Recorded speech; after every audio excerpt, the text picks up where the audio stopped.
So we're here on Rodeo Drive, where all the big fashion designers have really been battling for months to make sure that their dresses are worn by a nominee, better still, a winner. And it's a really tough game. It might sound like a trivial question, who are you wearing? But for these designers, it can mean millions of dollars. Now, Sophia Banks knows all about that, celebrity stylist.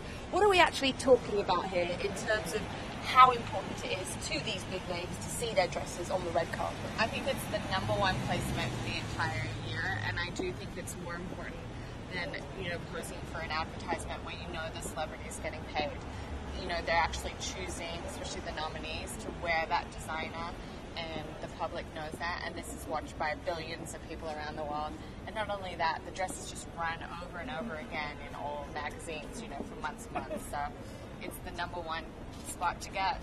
But we are under an umbrella right now. How difficult and how much of a problem will the designers see that as? No one looks good in a soggy dress. I know. I think they're going to have to make do, and apparently, they've obviously tented the entire red carpet, and then have to do that. But LA just kind of stops working when it rains because it never rains here. So I think it's not ideal, but they'll get through.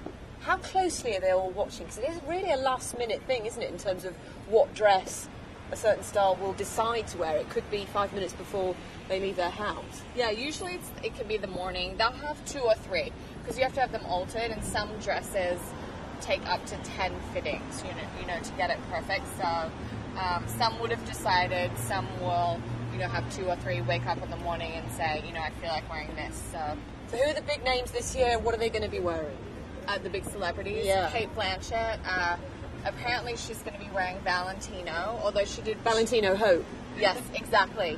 She wore Armani to the Globes, that beautiful dress. So Jennifer Lawrence, we know she's actually... Look, we're right outside Dior. That's what she's going to be wearing. And apparently because there was nothing on the runway just shown that was like gown-like, so she'll have a custom Dior dress. Charlize Theron will also be in Dior.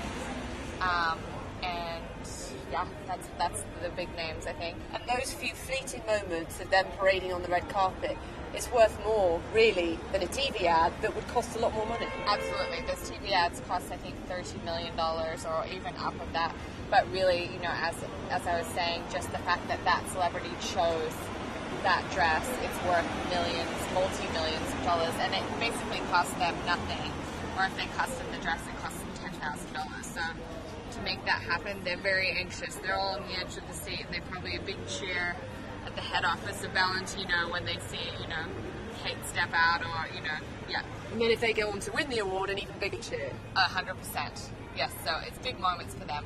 Big moments and big money. Thank you very much, Sophia Banks. So that gives you a sense of just how much of an industry the Oscars is, how much planning goes into not just the awards, the films, but what everybody is wearing. We can actually get rid of the brolly. That's what they'll be hoping it will stay like. The forecast isn't particularly good for Sunday, but it will make a big difference if it isn't raining, not just for the award ceremony itself, but for all the people who really thrive off this industry.